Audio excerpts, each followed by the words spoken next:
Farmers are the first environmentalists.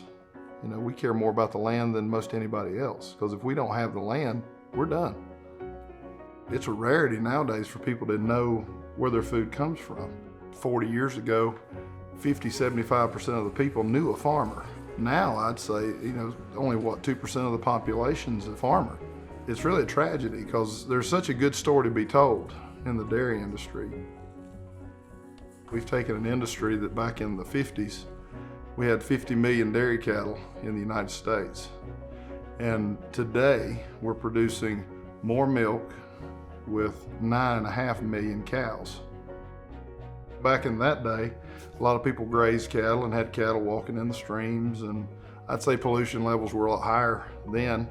Today we have to collect the waste from the cows and we have to store it until we can agronomically put it out on the fields, you know, so that we manage the soils properly so we get the most bang for our buck, but we also don't pollute the streams. When I took over managing our dairy in late 1999, early 2000, our herd average, which is milk that each cow produces per year, was about 18,000 pounds per cow. And today we're about 31,000 pounds per cow. Our cow, she walks into the barn, she gets milked. Milk's taken from her and put through a chiller.